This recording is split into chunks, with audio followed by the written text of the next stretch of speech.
Então, o nosso palestrante dessa noite é o Marco Antônio Reis.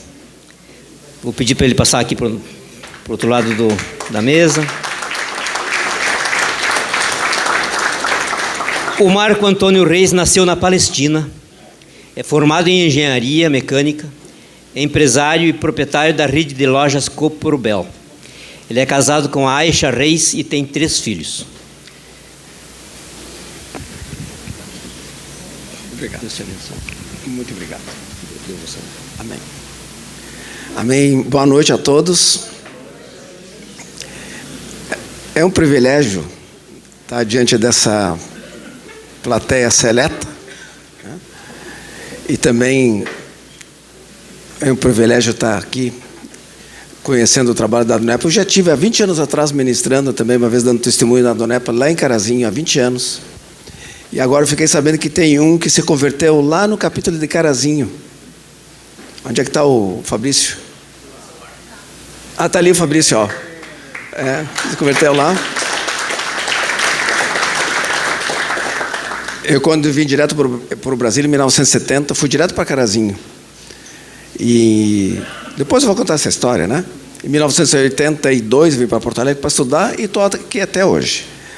Mas por que eu destaquei esse acontecimento do Fabrício se convertendo no evento da Adonep? Porque ele foi convidado pelo Marco Loss, que foi eu que evangelizei, né?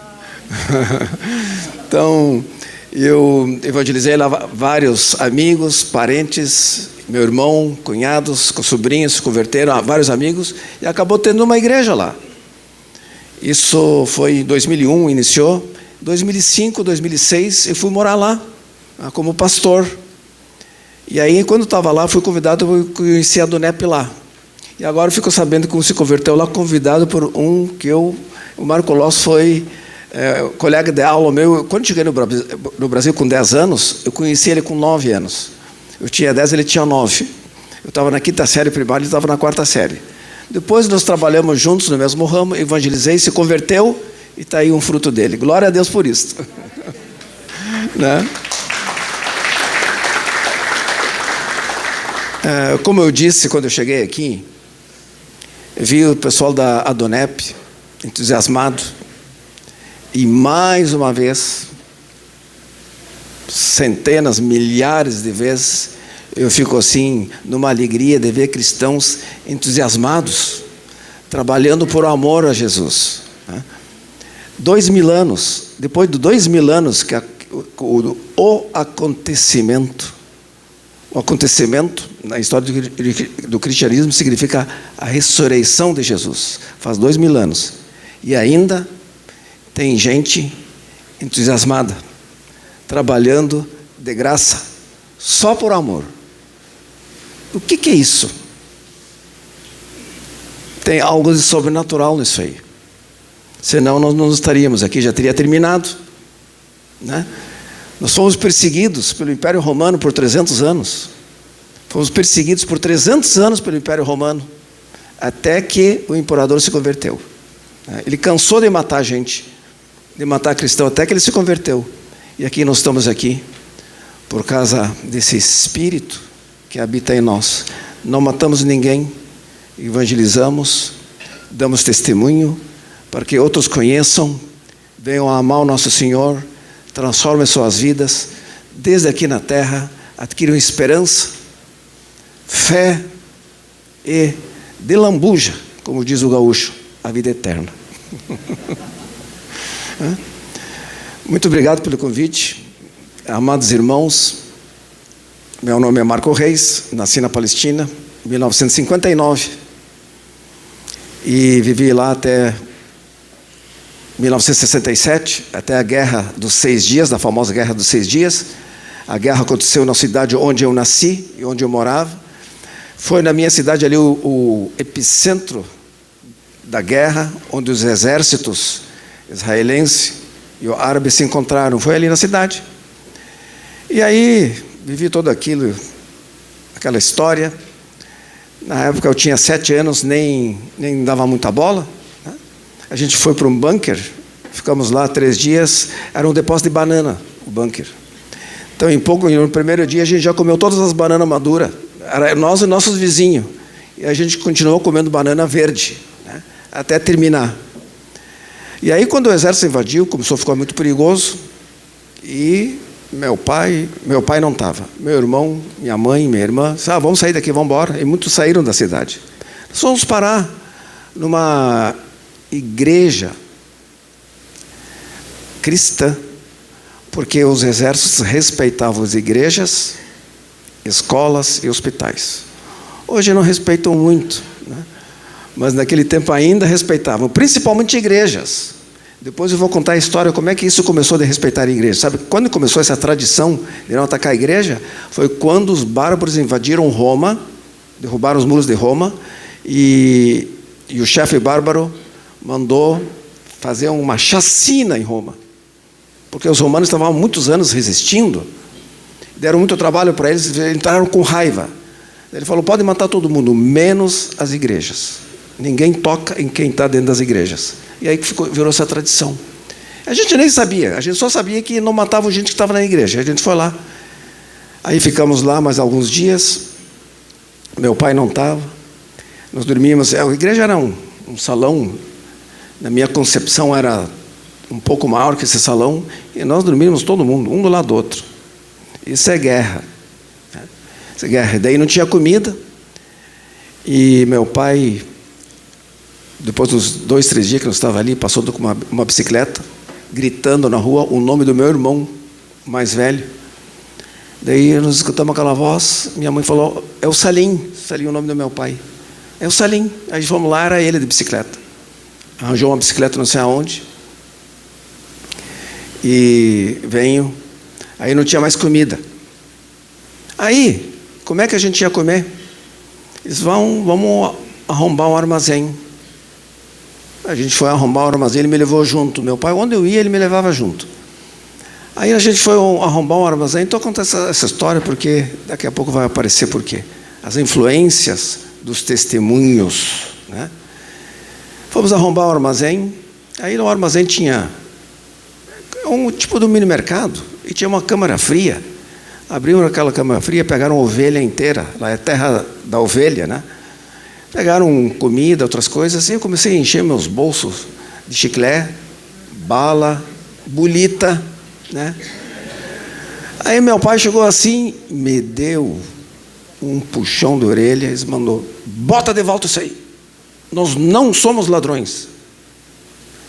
Nós estamos pegando aqui por causa que a gente está em guerra. Quando terminar a guerra, nós vamos voltar e nós vamos pagar o que nós estamos pegando. Naquele dia, eu pensei comigo mesmo, nós não somos ladrão. Eu não sou ladrão. E desde então, eu tenho esse conceito para mim. Eu não sou um ladrão. Nunca roubei nada. Essa é a força do testemunho, do exemplo, né? E esse extraordinário trabalho do Adonep trabalha com testemunhos. Outros trabalham com distribuição de Bíblias, que são os Gedeões. Eu aprendi a admirar tudo isto. Então, depois da guerra, eu fui para a Jordânia. Depois de 67, fomos para a Jordânia. Morei 3 anos na Jordânia. Lá, a gente morou 3 anos. Eu, minha família e mais 1 milhão de refugiados. Chegaram numa cidade. O que acontece com a cidade? Um caos. Um caos, pobreza, escassez, rejeição do pessoal da cidade, porque a cidade entra em caos por causa dos refugiados. Então isso que a gente vê na televisão hoje está muito bonitinho, porque o mundo inteiro está vendo, agora aparece na TV. Aí dos outros países mandam ajuda. Naquele tempo não tinha nada. A gente tinha que se virar, né? E aí moramos lá 3 anos. O meu irmão mais velho se alistou no exército sírio. Nós somos de origem muçulmana. Mas ele foi, na verdade, porque pagavam bem. Ele fez a Escola Superior de Guerra, como Agulhas Negras aqui, saiu oficial do exército sírio. Daí minha mãe falou assim, eu não vou perder filho meu na guerra. Vamos embora daqui. Ela já tinha um irmão que estava no Brasil desde 1960. uns 10 anos antes. Daí a gente vendeu tudo que tem, nós já tínhamos perdido uma casa em Ramallah, na Cisjordânia, mas antes disso, eles já tinham perdido a casa em 48. A guerra de 48 eu não era nascido, mas minha mãe, meu pai nascido em Lid. Lid é uma cidade onde é o aeroporto de Tel Aviv. Minha mãe nasceu em Jaffa, é Jaffa em português, né?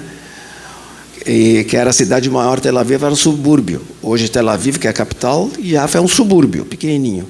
Lid é junto, é tudo junto. Lá é tão pequenininho. Israel toda é do tamanho de 1/10 do Rio Grande do Sul. 10 Israel dá 1 Rio Grande do Sul. Então lá é tudo pertinho, né? Tudo juntinho. Na guerra de 48 perderam a casa lá. Eles deram a volta pelo deserto, foram parar no Egito. No Egito pararam em Ramallah. Ramallah é uma cidade a 16 quilômetros a norte de Jerusalém. Lá que eu nasci, num campo de refugiado. Até a guerra de 67. E depois de lá a gente saiu para a Jordânia. Jordânia, nós éramos refugiados de novo. Situação muito difícil, né? Em 1970, nós chegamos aqui no Brasil, refugiado de novo, sem saber falar nenhuma palavra. Fomos parar em Carazinho porque meu tio já tinha vindo para Carazinho. Por que Carazinho? Por causa estava começando na década de 60 o plantio do soja de trigo. O agro no Rio Grande do Sul estava bombando naquela época. E Patrício vai onde tem comércio. Foi parar em Carazinho. Nós chegamos em 1970, ali a gente não falava nenhuma palavra. Eu me lembro da minha mãe querida chorando, porque ela não gostou da comida, né? Aqui, você fala, esses brasileiros só comem arroz e feijão. Aqui não tem legume, não tem fruta. E na época não tinha. Fruta era só banana, maçã, laranja. Só. Não comia outra fruta. Legume era mandioca e batata. Só. Mas cadê? Não tem berinjela, não tem essas coisas. Essas coisas, claro, das características, vai para outro país sem falar nenhuma palavra. Foi um tempo muito, muito difícil. A gente foi morar num quarto, chamavam de hotel, mas na verdade eu vou lá hoje, nem era hotel, era uma pensão, porque tinha os quartos no andar e tinha um banheiro para todos os quartos. Ali a gente alugou 2 quartos, um dormia todo mundo e outro era sala e cozinha dos 2 quartos. E ali meus irmãos foram trabalhar de balconista, daqui a pouco conseguiram comprar uma loja e acabaram se dando bem ali em Carazinho. Prosperaram, foi bem, começaram a ter uma loja, depois tiveram 2, e em 1982, 12 anos depois, eu vim para Porto Alegre para estudar, me formei em engenharia mecânica, sustentado pelos meus irmãos. Meu pai ficou lá, não veio para o Brasil, depois eram separados, ele e minha mãe se separaram, coisa rara para os árabes, mas meu pai era alcoólatra, né? Sabe que alcoólatra é uma doença. Ele era alcoólatra e aquilo foi insuportável para ela, acabaram separando, vieram para o Brasil. Minha mãe nunca casou de novo. A gente veio parar aqui em 1970. Em 82 eu vim para Porto Alegre para estudar. Me formei em engenharia e conheci aquela mocinha ali, né? Aisha, fiquei de pé aí. O nome dela é Aisha. O nome é árabe, né?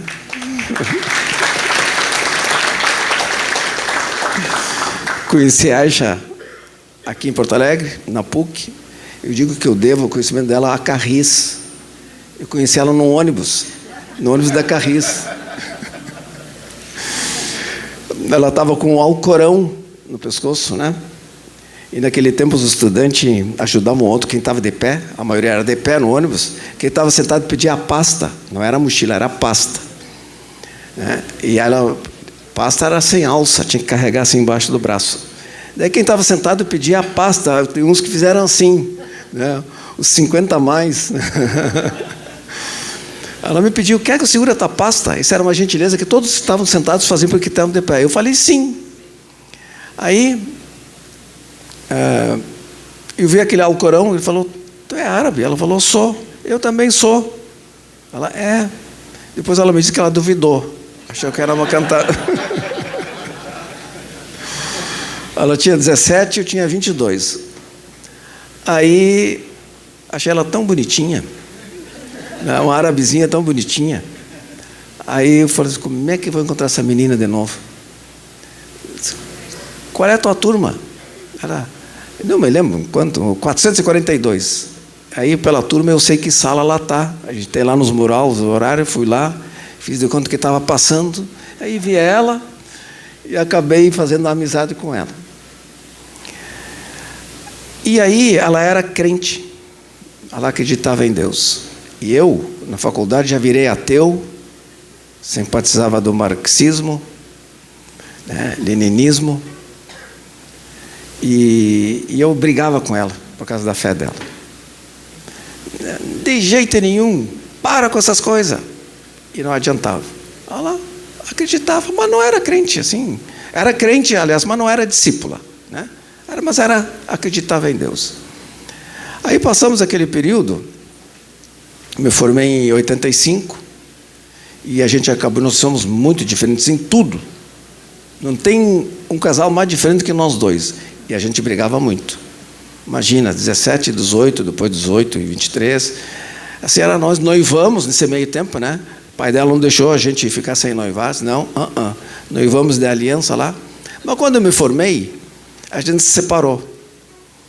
E isso foi em 85. Julho de 85. Aí eu me formei. Foi a década, no meio da década perdida. Quem lembra da história? Quem viveu, alguns viveram a história e uns, né, talvez saibam que 1980, a década de 80 foi considerada a década perdida, foi uma das maiores crises que esse Brasil, né, conheceu. E eu estava desempregado, eu não tinha pai, já tinha me formado, perdi a noiva, entrei em crise. Completa crise, deu aquela crise existencial. Quem eu sou, o que eu vou fazer? Aí eu tinha feito um estágio, um pouco antes, no último semestre, lá em Carazinho, na Max, era uma fábrica de implementos agrícolas. E lá tinha um Gedeão, por isso que eu simpatizo muito com esses trabalhos, a Donep, Gedeões, né? Eu gosto muito, que Deus deu o mover para cada um, né, do seu jeito, falar de Deus para as pessoas. E tinha um Gedeão, ele era muito simpático. Ele descobriu que eu era de origem muçulmana, aí ele puxava assunto comigo, ele era da Igreja Batista em Carazinho, Igreja Batista da Glória.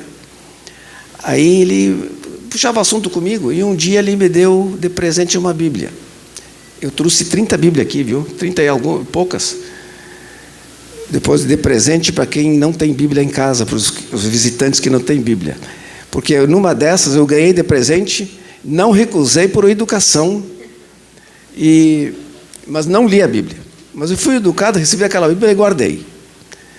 Alguns meses antes, olha como é que Deus faz as coisas.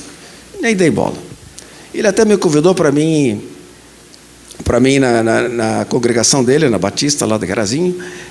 E ele falou, olha, a nossa congregação está de aniversário, não quer ir? Tem um pastor de Porto Alegre lá ministrando. E aí eu fui também para a educação para conhecer o cristianismo. Nunca tinha ido. Era ateu ainda. Fui. Quem é que estava ministrando lá? Um pastor de Porto Alegre, o Daniel Reis. Alguns devem conhecer, várias cabeças da Igreja Batista aqui. Aí eu puxei assunto com ele. Depois perdemos contato. Nunca mais vi, nem o Daniel, aquele amigo para eu estar, nunca mais vi. E a Bíblia estava atirada, nunca mais vi. Quando eu me formei, perdi a noiva, estava desempregado, não tinha pai, meus irmãos casados, com família. Quem sou eu? Para onde é que eu vou? Terminou Porto Alegre, vou voltar para casa. Mas meus 2 irmãos são casados. Para onde que eu vou voltar? Minha mãe morava sozinha do lado do meu irmão. Tinham feito uma casinha para ela. Morava lá. E eu? Ninguém sabia o que estava passando. Não vou falar para o meu irmão. Foi lá, me deu uma crise existencial. Voltei para Carazinho. Morei com a minha mãe. Aí, falei com o meu irmão mais velho. Disse, vem trabalhar comigo na loja. Aí eu fui trabalhar com ele na loja. E ele era muito generoso. Queria me ajudar, mas muito difícil. Muito briguento. Tudo era motivo de reclamação comigo e brigava comigo e eu não aguentei aquilo. Aí já se somou a crise existencial, o relacionamento com ele. Mesmo que a gente se gostava, mas se somou a isto. Aí me lembrei daquela Bíblia. Que eu ganhei. Isso que eu era ateu. Peguei aquela Gideõezinha, era pequenininha, você lembra aquela cinza? Desse tamanhinho? Idêntica a essa. Essa aqui é da Sociedade Bíblica do Brasil, que imitaram aquelas Gideões. Excelente imitação. Quem quiser pode imitar essa aqui. Mas aquela era pequena. Era mais difícil de ler, a letra muito pequena. Essa aqui já fizeram grande, uma letra maior. Mas era idêntica. Tinha Novo Testamento, Salmos e Provérbios. E eu fui ler. Nem sabia nem por onde começar, né? Comecei a abrir na primeira página, como se fosse um livro. Meio perdido. Ainda estava me localizando, lendo alguma coisa ali. Aí eu li o Sermão do Monte. Fiquei encantado. Mas que bonito. E eu mal, assim, disse, não andeis ansiosos por coisa alguma. Aquilo me fez tão bem. O Sermão do Monte foi a primeira coisa que eu li na Bíblia, Sermão do Monte, de Jesus Cristo. Me fez tão bem. E aí comecei a ler aquilo, meio perdidinho. Aí minha mãe entra. O que é isso, guri? A Bíblia. Minha família era muçulmana, mas era muito leve, não eram nada radicais. Eram mais nominais que qualquer outra coisa. Daí ela falou, está lendo a Bíblia, guri? Tu tem que ler o Alcorão, não sou um muçulmano. E eu disse, é mesmo. Sou muçulmano, mas tem na Bíblia o islamismo, cristianismo, budismo, espiritismo, judaísmo, hinduísmo, mas quem é que será que está certo? E minha mãe disse que é o islamismo, o outro falou que era o cristianismo, e agora? Sabe que aquilo foi uma dúvida. Sabe o que eu fiz? Estava no meu quarto, me ajoelhei, e fiz minha primeira oração cristã na vida. Aí a oração foi assim, Deus, se tu existe, me mostra o caminho verdadeiro. Só isto. E sentei na cama. E peguei a Bíblia e abri. Onde é que eu abro? João 14,6. Eu sou o caminho, a verdade e a vida. Ninguém vem ao Pai senão por mim. Aquilo foi extraordinário. Eu disse, pronto, é este o caminho. É o cristianismo. E eu comecei a ler a Bíblia. Não entendia quase nada. Eu tinha que conseguir uma Bíblia na linguagem de hoje. A Gideões, eu acho que não era Ara, era Almeida e corrigida. A corrigida, isso mesmo, né? Eu não conseguia entender muita coisa. Aí, não sei como, não me lembro, eu achei uma Bíblia na linguagem de hoje, mas eu queria ler naquela, porque aquela parecia que era mais autêntica. Mas eu abri as duas no mesmo endereço, quando eu não entendia, ia ler na outra. Olha que esforço para conseguir ler a Bíblia. Aí, e o meu irmão me entregou a loja, e aquela loja assim estava com muito estoque, tinha coisa velha. O que é isso? Sandália feminina. Mas por que está aí em cima? Não vende. Não vende. Tá. E o que é isso? Sapato masculino. O que é isso? Camisa. Mas por que não está vendendo? Aí eu fui lá para o meu irmão, o que é essas coisas aí? Isso aí veio e não vendeu. Aí eu perguntei para ele, se tu pudesse devolver, tu devolveria? Ele falou, devolveria. Eu posso devolver? Ele, pode. Como é que tu vai devolver? Ele deu uma risada. Deixa comigo. Aí eu peguei, quanto é que é o preço de custo? Aí estava vendendo por 100, eles me multiplicavam por 2. Aí eu botei lá fora, por 50. Em semanas limpei o estoque de coisa velha e transformei tudo em caixa. Já descobri um talento. Ele ficou muito feliz com aquilo, mas não parou de brigar. Ele reclamava porque eu chegava às 9. Foi militar, ele acordava às 5. Eu acordava às 9. Mas tu vem, abre que eu fecho. Não tinha jeito. Ele queria, era esse o nosso maior problema. Ele queria que eu tivesse uma disciplina militar. E eu queria dormir. Mas aquilo me incomodou muito. Eu não queria ficar aqui. Disse, olha, um dia a gente brigou. Disse, meu irmão, não dá. Me ajuda. Eu vi falar que lá no Paraguai está dando certo. Me ajuda lá. Para ir para lá. Ele foi generoso, me emprestou $40 mil. Muito. Porque eu fiz a conta e disse, tá, mas quanto é que é? Aí eu fui lá, fiz uma pesquisa e disse, olha, acho que 40 mil dá para mim botar uma loja lá. E ele me emprestou. Disse, como é que eu vou fazer? Aí eu botei uma calça com 4 ou 5 bolsos, costurei o dinheiro um pouco em cada calça com agulha e linha. Levei o dinheiro no bolso, mas costurei para mim não perder, né, com agulha e linha, e deixei só um bolso para me usar. Né? E peguei o ônibus em Carazi para ir para Foz do Iguaçu. Eu não sabia para que lado ele ia sair da rodoviária. Eu achei que era para o lado de Porto Alegre, ele foi para o outro lado. Sim, Paraguai por aqui. Aí foi. Mas eu tinha o telefone de uns amigos que eu conheci em Porto Alegre, no tempo que eu era estudante, da Voluntárias da Pátria. Eu tinha uma loja na Voluntários. Eu tinha conseguido o telefone deles. Daí eu cheguei em Foz do Iguaçu de madrugada. Esperei chegar de manhã. Fui no orelhão, liguei. Ligação internacional, atenderam, acabei encontrando meus amigos. Aí fui lá na loja deles, disse, olha, eu vim aqui, queria comprar uma loja. Ele deu uma risada, disse, está difícil aqui. Eu vim para cá, mas está difícil. Disse, tá bom, mas eu queria trabalhar, tu pode me empregar para mim até aprender, mas minha intenção é abrir uma loja.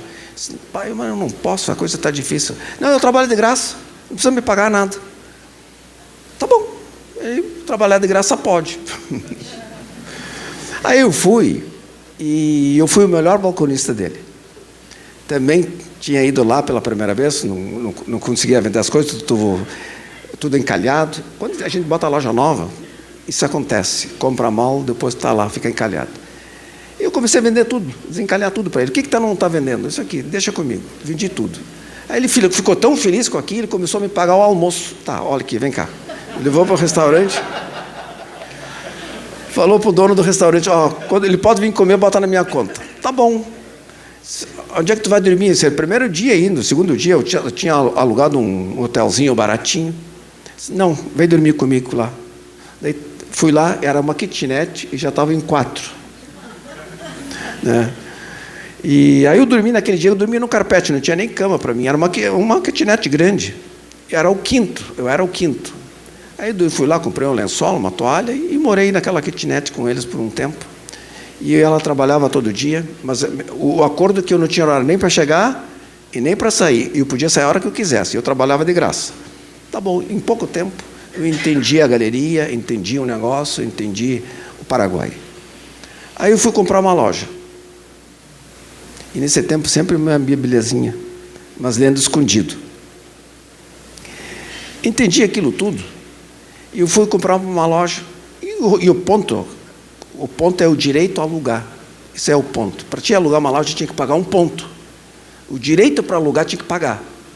Aí tinha por 3 mil, por 4 mil, por 5 mil dólares, mais ou menos. Não gostei de nenhuma. Eu gostei de uma de 23 mil, que estava ocupada. E o dono queria 23 mil dólares. Eu disse, mas eu quero essa. O cara tinha pedido mais. Acabei comprando por 23 mil dólares só o ponto. Torrei mais que a metade do dinheiro em ponto. Aqueles patriciados me chamaram de louco, doido. E não, eu gostei dessa, essa aqui vende. E vendia. Ela estava numa quadra dentro da galeria, no meio de 2 restaurantes. Sempre enchia de gente, sempre tinha gente almoçando, tomando café. E era um encontro de escadas, era na saída da escada. Todo mundo saía da escada, mudava de andar, dava de cara. Estava sempre cheio. Eu observei isso. As lojas estavam tudo vazias, essa tinha gente, sempre. Os outros eram 4 mil, eu quero essa 23, quero essa. Comprei. Eu tinha 17 para arrumar todo, tinha que ainda arrumar a mobília, que tinha que dar uma reformada, e comprar a mercadoria. Aí consegui fazer isso muito apertado, contando assim. Resumindo essa história, eu fiquei 6 meses naquela loja,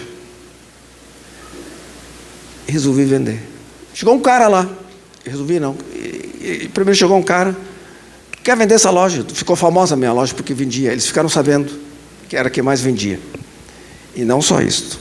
Eu vendia mais caro do que todo mundo. E vendia mais que todo mundo. Por que eu vendia mais caro? Por que eu estou contando essa história? Para mostrar que Deus age antes que a gente pense. Eu estava lendo a Bíblia, já estava orando, já estava crendo. E sempre orando ao Senhor.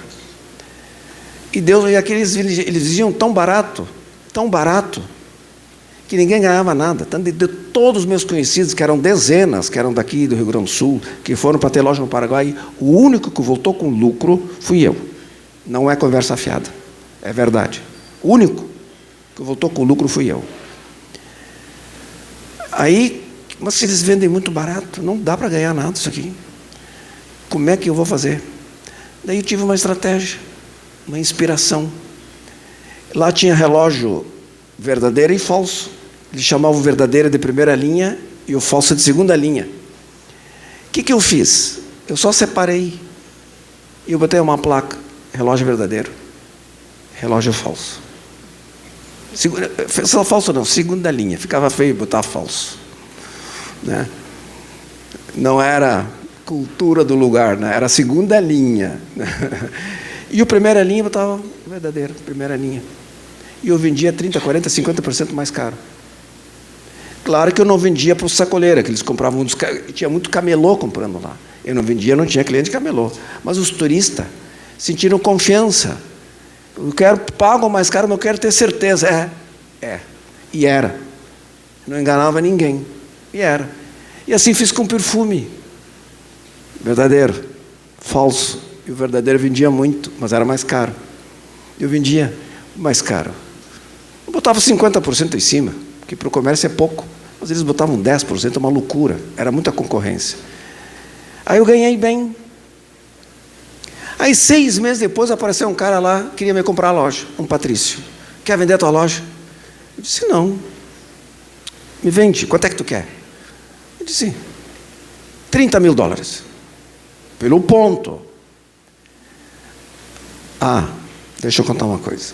Antes, quando fui comprar o ponto, o dono da galeria também queria um pouco de ponto para ele, para fazer um contrato. Ninguém pagava. O que eles faziam? Se eu fosse vender a loja para ele, ele comprava, nós fazíamos um contrato particular e a loja continuava no meu nome. Quando ele queria vender a loja para ele, ele vendia contrato particular e a loja continuava no nome do primeiro. Eles nunca pagavam o dono da galeria. E aquilo, por intuição, eu disse, não, eu vou pagar o dono da galeria. Paguei $3 mil, do nada. Mas tu é louco, guri? Pagou 3 mil, tu jogou no lixo, nós vamos falar, chamar teus irmãos, vamos contar para eles que tu vai quebrar aqui, está fazendo só bobagem. Tá, paguei, eu vou pagar. Não paga, não paga. Vou pagar. Paguei, toma aqui. Paguei ele. Voltando agora para 6 meses depois. Eu vendi, ele pediu um desconto, acabei vendendo a loja por $28 mil. Eu tinha pago 23, ganhei 5. E peguei meus lucrinhos. Eu tinha uma estratégia para mim conseguir tirar dinheiro da loja. Eu guardava $100 por dia. Às vezes um pouco mais. Mas $100 por dia. $3 mil por mês. Era uma fortuna para mim. Nunca tinha tido nada. Mas eu conseguia guardar isso. Aí chegou depois de 6 meses, vendi ela por $5 mil a mais, ficou aquele saldo de mercadoria, consegui vender, consegui ter uns 30 e poucos mil dólares de lucro em 6 meses. Depois que eu vendi, me arrependi um pouco, mas já tinha vendido. Aí, eu tinha combinado com o cara que ele me deu metade e a outra metade daqui uma semana. Chegou na outra semana, ele não me pagou. E não ia pagar. E todo mundo falando, viu? Olha aqui, perdeu. E o cara dentro da minha loja, com a chave e tudo, ele não me pagou. Fui lá no dono da galeria. Olha, ninguém paga o ponto. Eu paguei. Ele não está me... Aconteceu isso e isso e não está me pagando. Eu quero ter ajuda agora. Vem cá, meu filho. Era um árabe. Ele tinha todo o juntor de todas as lojas assim no escritório dele. Desliga do juntor. Ele fez isso. Desliga do juntor daquela loja lá. Vem comigo, meu filho. Chegou, entrou lá. Bota a chave aqui, me dá a chave. O que é? Me dá a chave. O cara foi lá. O cara era grandão. Botou a chave. O dono que eu tinha vendido botou a chave na mão do dono da galeria toda. Alguém já ouviu falar no Gebai Center, no Paraguai?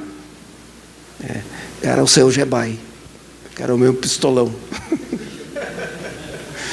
Porque eu fiz certo.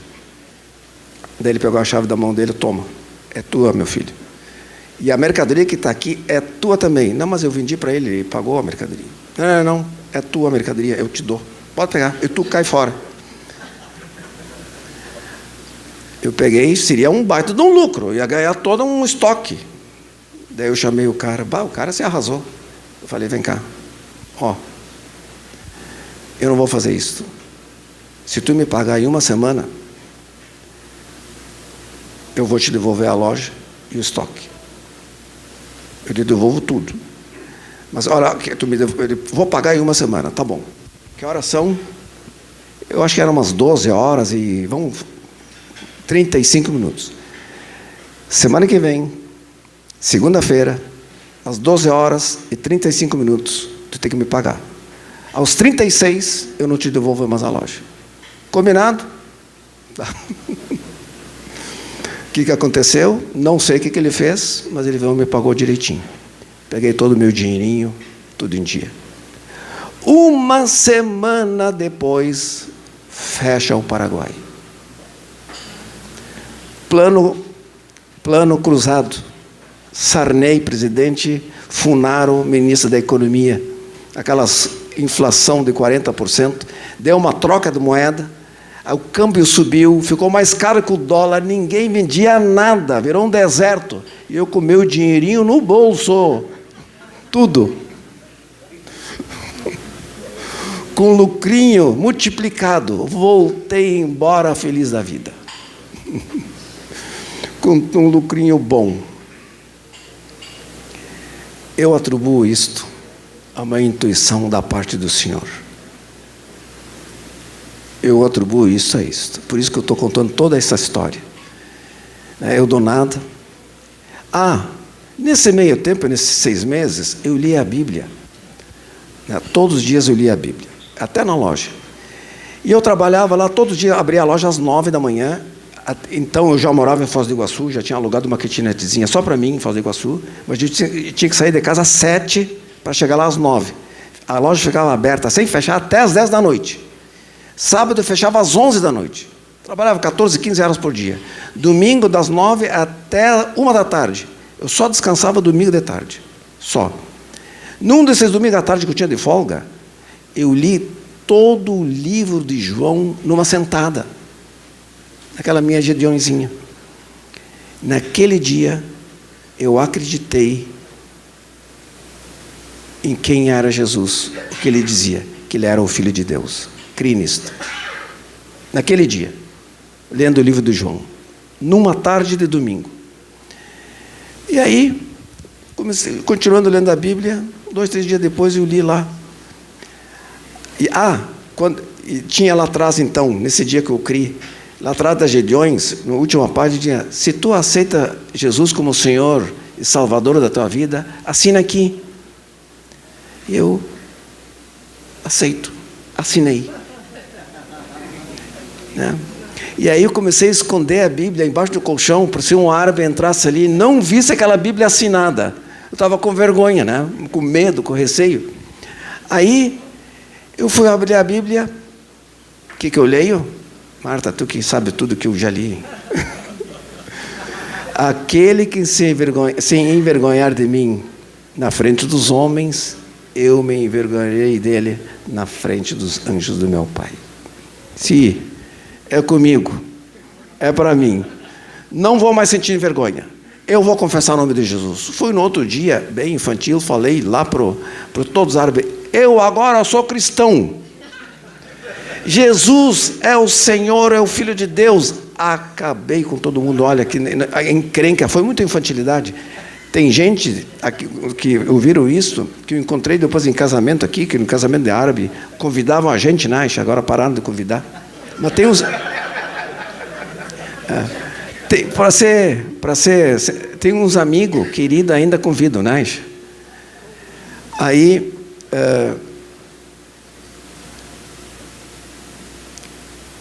teve uns que eu encontrei nos casamentos que não me cumprimentam até hoje. Isso faz 40 anos atrás. Tudo bem. Mas eu acabei vindo embora, vim para Porto Alegre, com aquele dinheirinho, vou lá comprar um negócio, vou começar a minha vida em Porto Alegre. Quando eu estava lá e eu me converti, começou assim uma coisa dentro de mim. Esse lugar não é para mim. Eu não sou daqui. Eu vou ter que voltar. Era um bom lugar para ganhar dinheiro. Mas esse lugar não é para mim. A Bíblia, por isso que eu digo, irmãos, assim, a Bíblia, ela faz coisas, Deus faz coisas por nós e em nós. Ele age por nós e age em nós. Já era uma intuição. Eu nem sabia ainda o que é exatamente se converter, o que é ser cristão, o que é entregar a vida para Jesus. Eu não sabia. Mas esse lugar não é para mim. Voltei para Porto Alegre. Cheguei. O que eu vou fazer? Aí, ingênuo, gurizão ainda, 26 anos. Quando eu voltei, tinha 27. Eu queria comprar um ponto na Rua da Praia. Tinha $30 mil.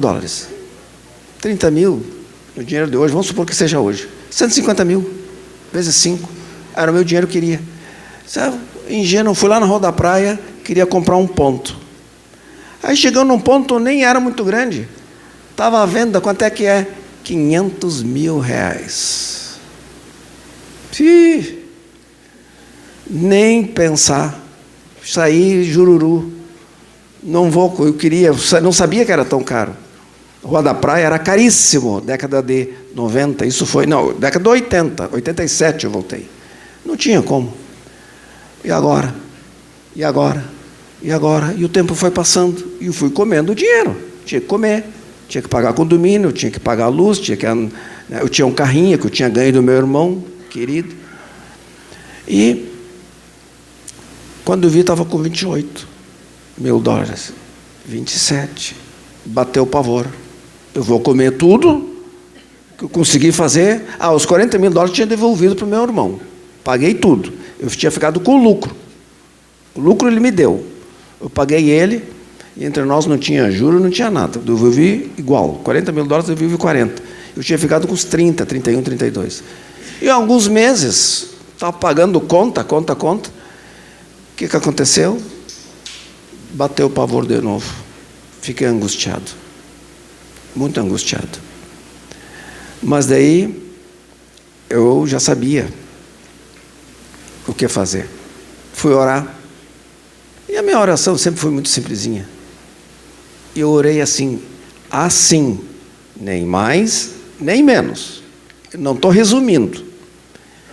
Me ajoelhei no chão, muito angustiado, falei, Deus, define minha vida profissional. E levantei. Fiquei do joelho, na cama de novo. Fiz essa oração e levantei. Um alívio, saiu uma tonelada de cima de mim. E fui visitar um amigo, morava na outra quadra, o Walid. Fui tomar chimarrão. O Walid era um árabe que gostava de chimarrão. Fui lá, era na outra quadra. Eu morava numa quadra, ele morava na outra. No meio do caminho, tinha uma farmácia feia, quebrada assim, luz escura, toda feia. Uma farmácia, só tem uma balconista, não tem ninguém dentro. Que feinha. Aí eu entrei, falei, moça, eu ouvi dizer que essa farmácia estava à venda. Menti. Eu não tinha me convertido ainda.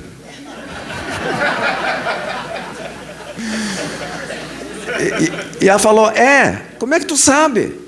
Eu falei, eu ouvi falar, Como é que eu falo com o dono?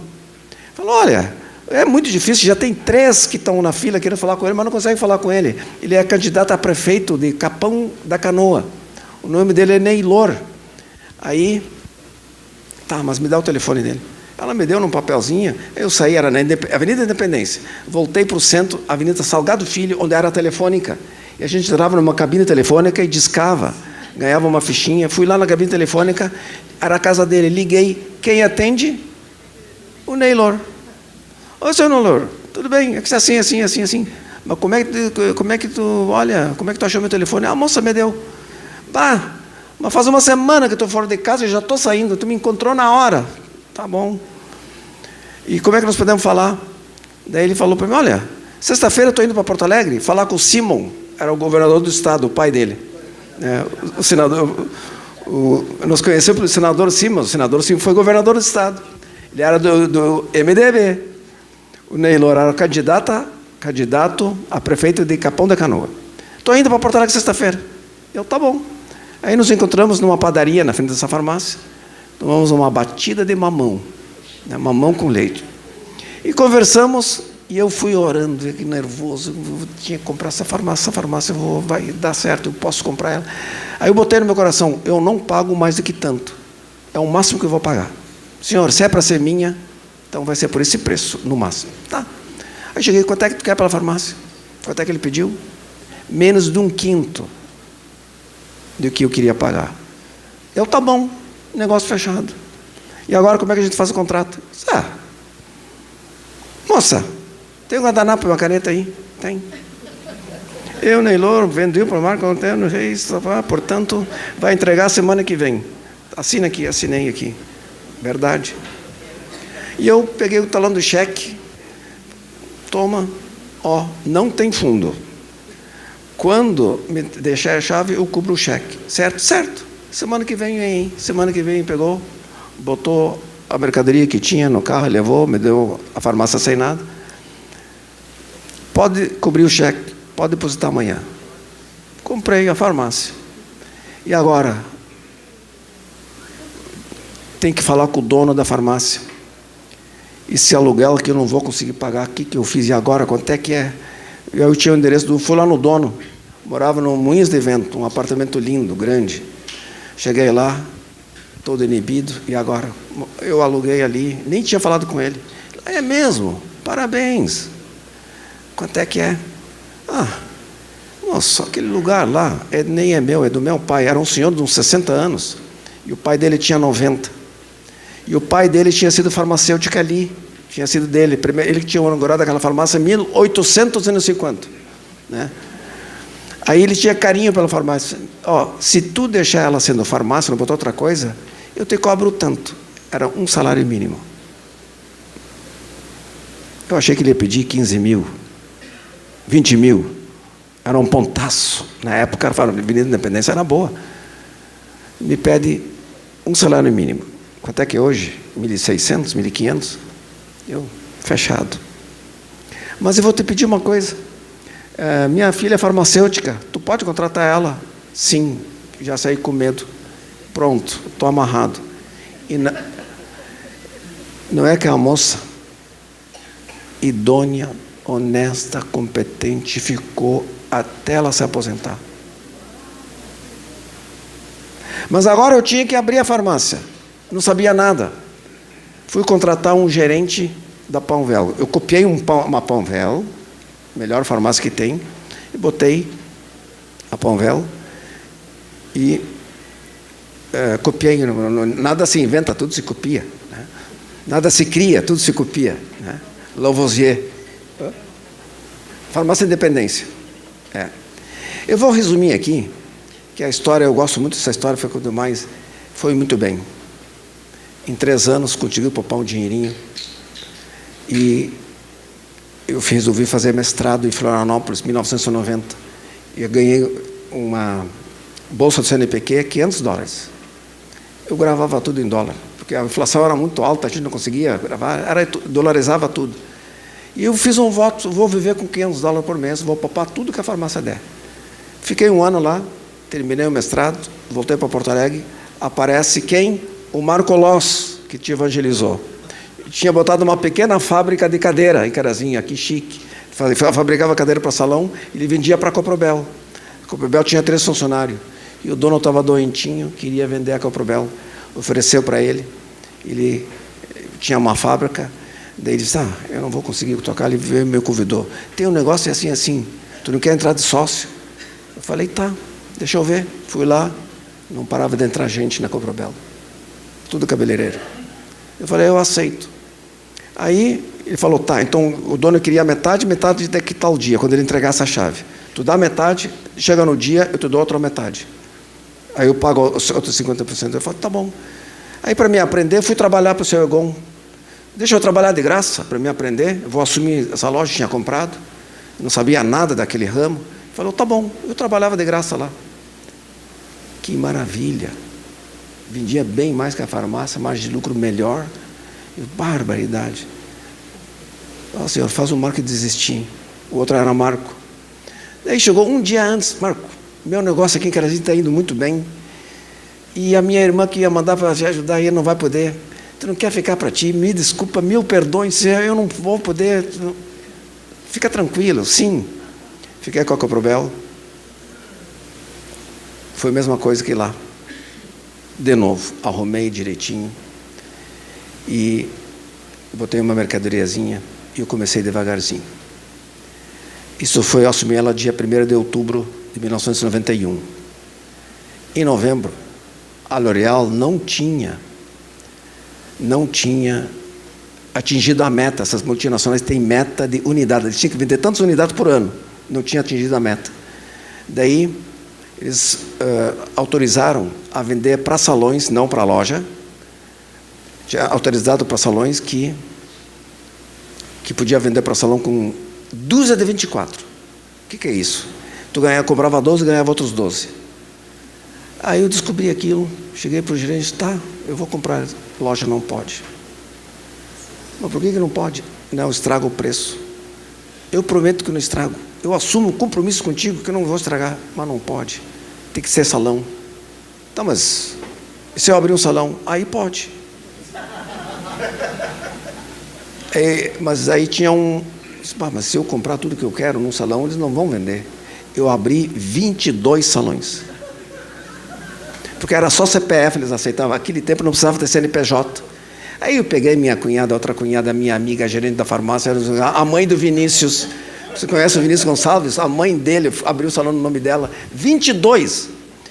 Comprei, era adulta 24. Aí quando chegava com a mercadoria, era mais do que uma carreta. Eu não conseguia dormir. E agora, como é que eu vou pagar isso aí? Vou lá e vendi meu carro. Eu tenho que honrar isso aqui. Eu não conseguia dormir de nervoso.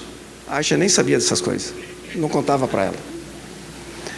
Aí, o que aconteceu? A mercadoria chegou em dezembro. Em janeiro, virou o ano. Já tinha atingido a meta. Já não tinha mais aquele desconto, que era um desconto de 50%. E a inflação era 40% ao mês. Então, um produto que era 10 na tabela, eu paguei 5. Não tinha pago ainda, eu ia pagar depois. Mas ia pagar 5. Em janeiro subiu 40, então de 10 foi para 14. E eu tinha quanto? 5. Eu botei por R$13,99. A L'Oréal vendia por 14 e eu por R$13,90. O que aconteceu? As lojas começaram a comprar de mim. E eu não atrasei uma duplicata das 22. Paguei tudo em dia. E naquele negócio, eu ganhei no negócio mais de que todo o patrimônio que eu tinha.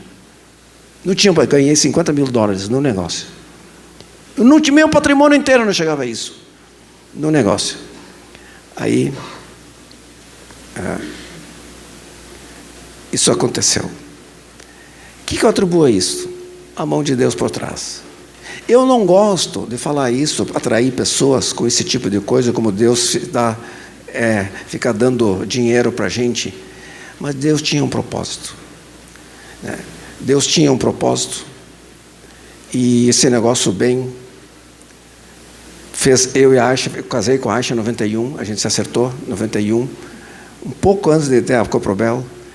E eu estava muito intenso naquilo, entrei de cabeça naquele negócio. Os primeiros 10 anos, foi muito bem o negócio. Eu cheguei a ter 300 funcionários, né, a Coprobel.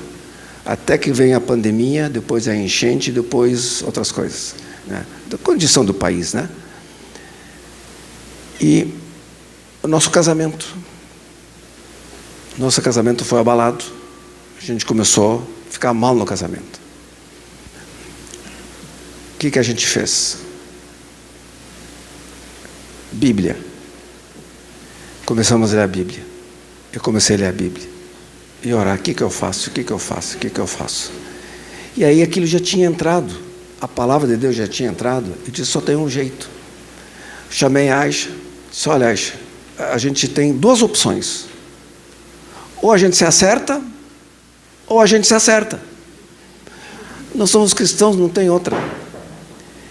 Enfim, o conhecimento da palavra de Deus, nós conseguimos arrumar nosso casamento. Depois de uns 10 anos, meio mal, os primeiros 10 anos, meio mal do casamento, as coisas não estavam muito bem. Mas uma coisa, eu nunca, em nenhum momento tive a fé abalada. Nunca. E eu posso testemunhar hoje, eu estou com 66, a Aisha está com 61, conheci ela com 17, eu tinha 22, nós estamos vivendo o melhor momento da nossa vida.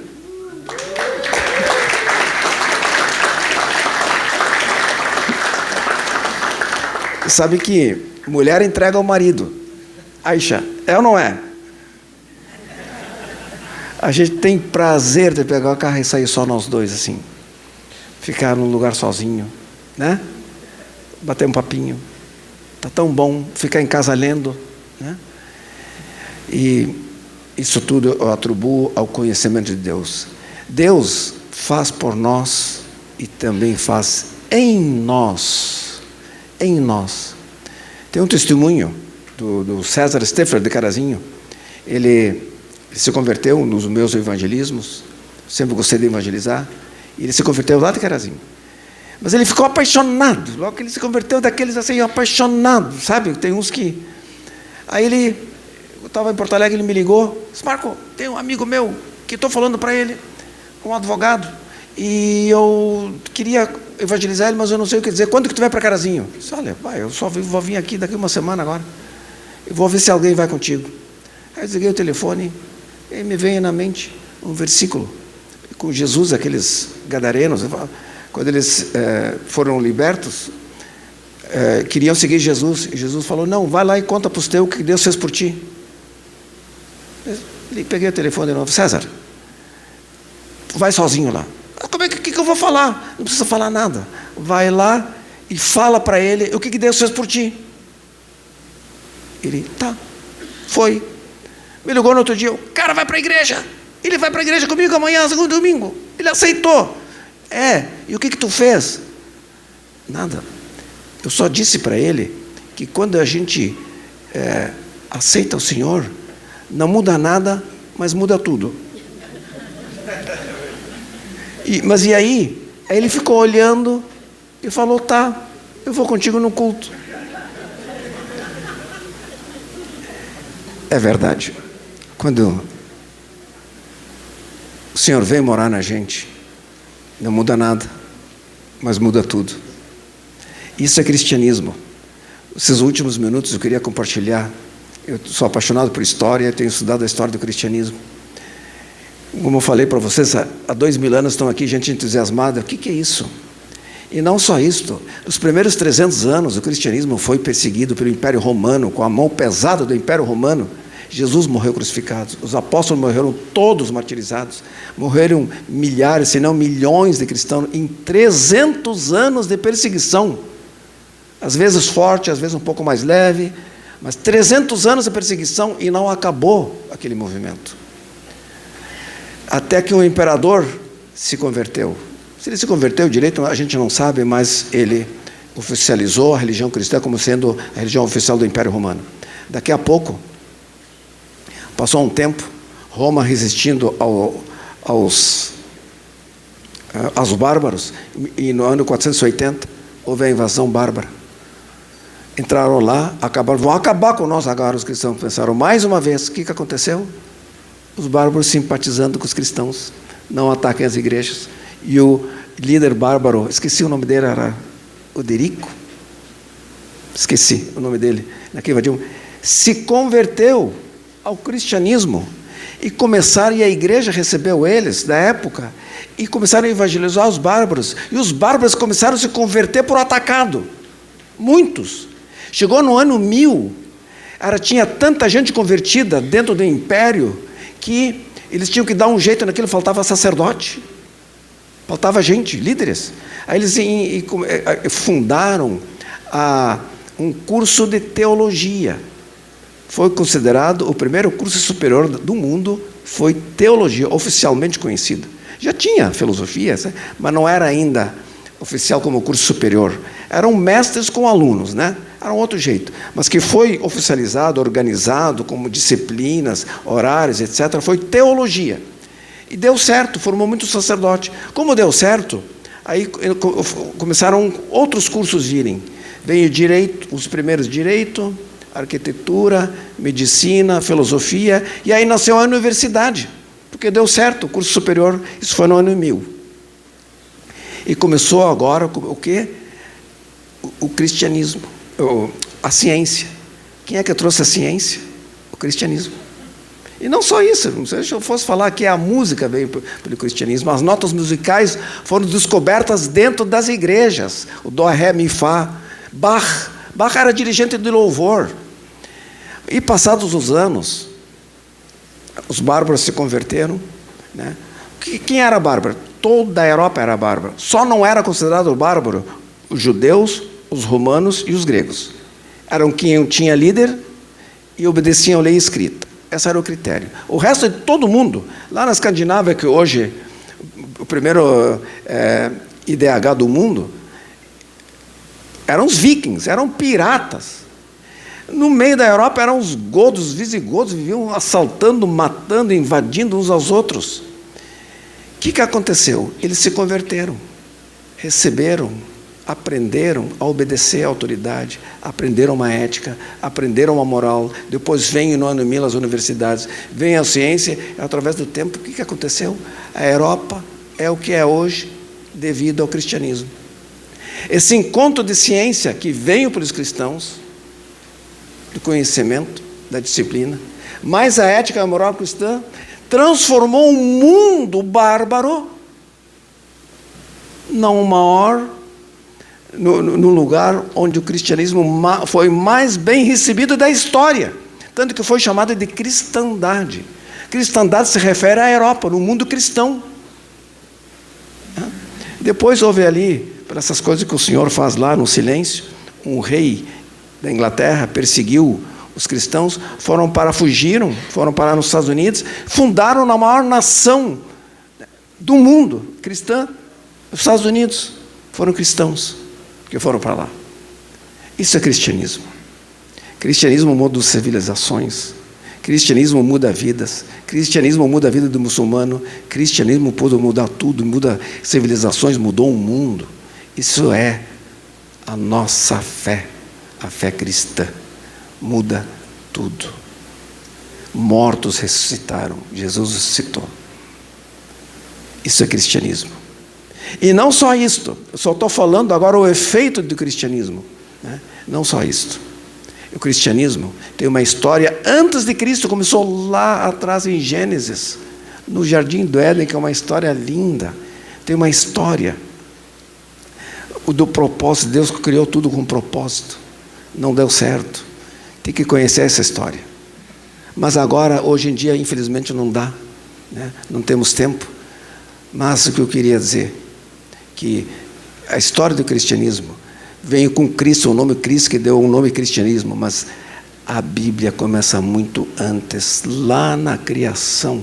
E nós estamos aqui hoje por causa desse negócio, que transformou nações, transformou vidas, transformou a minha vida de muçulmano para um cristão apaixonado, transformado, alegre e mais esperançoso. Perdi o medo da morte. Sabe o que fez isso? A esperança que eu tenho com a volta de Jesus, com a ressurreição dos mortos. Não tenho mais medo. E não tenho mais medo de nada. Não tenho mais medo de nada. Isso o cristianismo fez na minha vida. Claro, não aconteceu de um dia para o outro. Foi persistindo na fé e na esperança. Nos momentos bons, nos momentos ruins, sempre persistindo.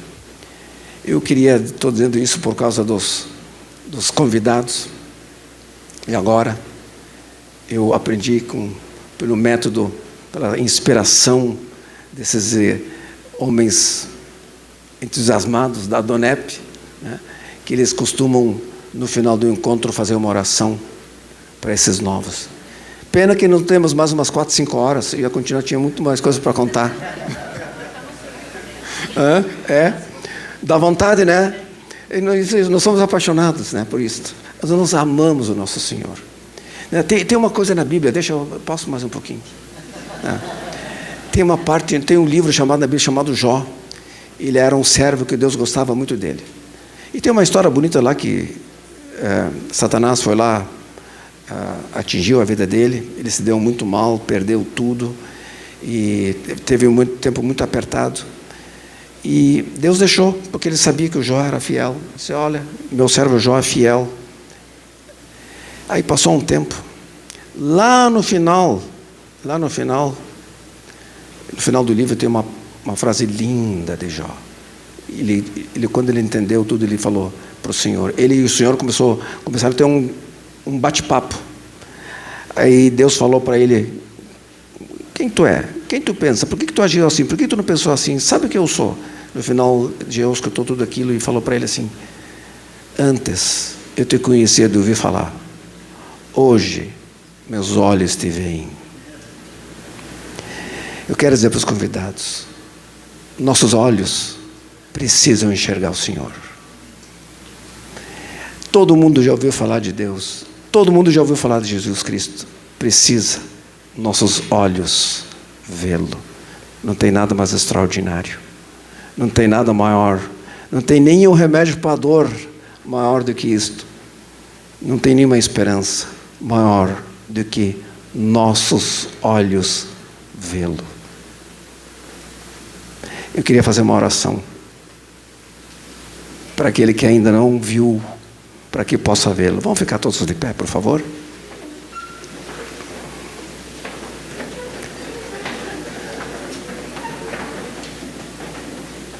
Vou seguir o costume dos nossos amados da Donep, para que todos acompanhem a oração. Eu vou orar frase por frase e repitam vocês, por favor, todos, tá bem? Senhor Deus, muito obrigado por estarmos aqui nessa noite. Que nós sabemos que não é por acaso, mas tu tens um propósito. Senhor, eu te conheço de ouvir falar. Agora eu quero que meus olhos te vejam.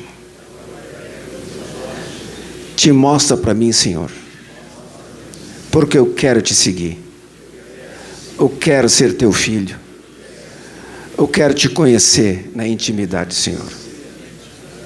Faz isto em nome de Jesus. Amém. Amém. E agora nós chamamos aqueles que querem receber uma oração em nome de Jesus aqui para frente. É isto? A gente viu aqui a história de um homem apaixonado por Deus, apaixonado pela sua família. Eu estive na sua casa, nós estivemos na sua casa, e é um homem que tem uma casa gigante do tamanho do coração de vocês, viu, acho? É uma casa linda, mas uma casa que eu sei que é para receber amigos, para receber irmãos. Então, essa oração, ela tem um significado lá quando ele... Lembra quando ele assinou o nome dele no livro? Lá no livro dos Gideões, na Bíblia, né? Que ele fez uma oração, que ele aceitava Jesus, então assine aqui. Essa oração tem esse sentido. Você assinando no seu nome, né?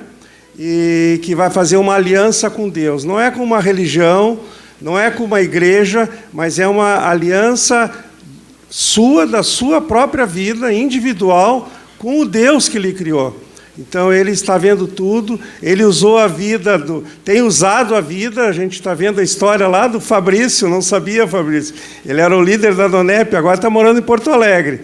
O Fabrício Tomé, o irmão querido da Donep lá de Carazinho, eu estive lá, né? E tu vê, é fruto do trabalho do Marco Reis e da Ashla lá, né? Então... É neto. É neto na fé, né? Então eu queria saber o seguinte, quem fez essa oração e no coração está lá, Jesus é o meu Senhor, eu quero ser esse filho de Deus. Você no seu lugar pode levantar a sua mão. Amém. Como tu dissesse, né, quando tu lesse na palavra, que quem não se envergonhe, quem se envergonhar de mim diante dos homens, Jesus falando, né? Um dia, Deus, meu Pai, vai se envergonhar de você na frente dos anjos, na frente de... Eu digo para minhas filhas, tem que ter vergonha do pecado, não de Deus. Amém. Então, você que veio, teve essa decisão e essa coragem, você pode vir na frente aqui, você vai ganhar essa Bíblia aqui de presente do Marco Reis e mais um lembrancinho aqui da Donep. Agora você faz parte do povo mais feliz da terra. Esse povo que ele está falando da felicidade dele desde quando era jovem. Então você pode vir aqui, ganhar o seu presente e receber o seu abraço. Tudo contigo, Marco.